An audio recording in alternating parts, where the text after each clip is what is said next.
सततच्या पावसाने शेती पिकाचं अतोनात नुकसान झालं आहे. हातातोंडाशी आलेला घास निसर्गाने हिरावून नेला. त्यामुळे शेतकरी हा आर्थिक संकटात सापडला आहे.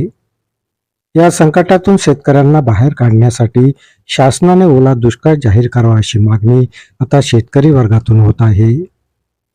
यवतमाळच्या घाटंजीमध्ये भूमिपुत्र एल्गार संघर्ष समितीच्या वतीने घाटंजी तहसील कार्यालयासमोर ठिय्या आंदोलन करण्यात आलं.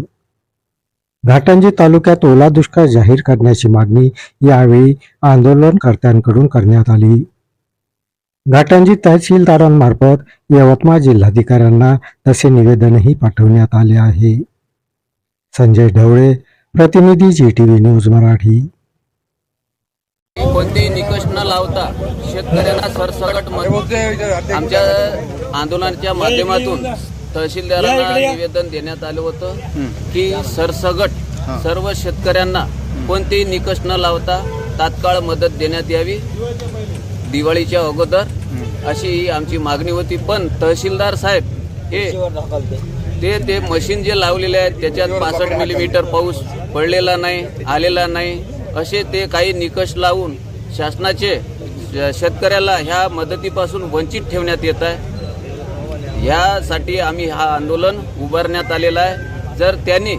जर हा आमचा शेतकऱ्याचं जे आंदोलनाच्या माध्यमातून जे आमची मागणी मागितली ते जर पूर्ण केले नाही तर आम्ही अजून तीव्र आंदोलन करू.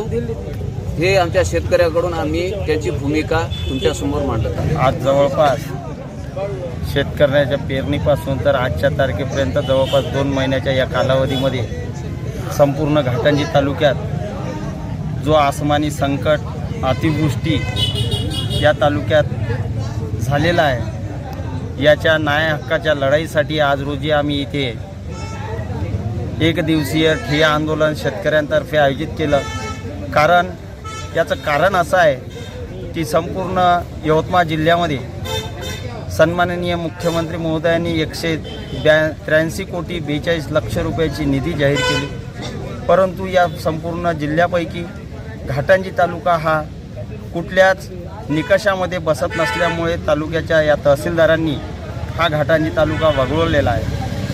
आमचं या घाटंजी तालुक्यातील तहसीलदारांना जाब विचारायचा आहे की कुठल्या अनुषंगाने आणि कुठल्या निकषाने तुम्ही या घाटंजी तालुक्याला अतिवृष्टीतून वगळून ठेवलेला आहे. कारण या शेतकऱ्यांच्या शेतबांधावर जाऊन तुम्ही कुठला सर्वे अजूनपर्यंत केलेला नाही आणि कुठलाच तुमचा कर्मचारीसुद्धा शेतकऱ्याच्या शेती बांधापर्यंत पोहोचलेला नाही आणि तुम्ही कुठल्या उद्देशाने हा तालुका अतिवृष्टीग्रस्त नसल्याचं एक जिल्हाधिकारी साहेबांना तुम्ही निवेदन पाठवलेलं आहे, तुमचा अहवाल पाठवलेला आहे.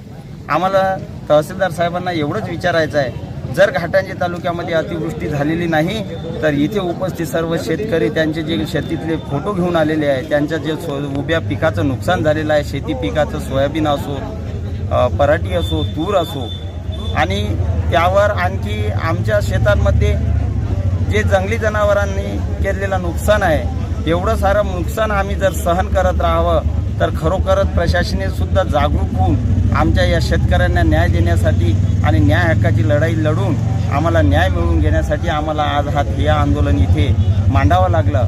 आम्हाला तहसीलदारांना पुन्हा एकदा निवेदनरूपी विनंती करायची आहे, हा संपूर्ण घाटंजी तालुका ओला दुष्काळ जाहीर करावा आणि माझ्या या तालुक्यातील तमाम शेतकऱ्याला याचा पुरेपूर लाभ मिळावा, अन्यथा पुन्हा यापेक्षाही तीव्र आंदोलन करण्यास आमची तयारी आहे. ह्या गोष्टी तहसीलदार साहेबांनी समजून घ्याव्या.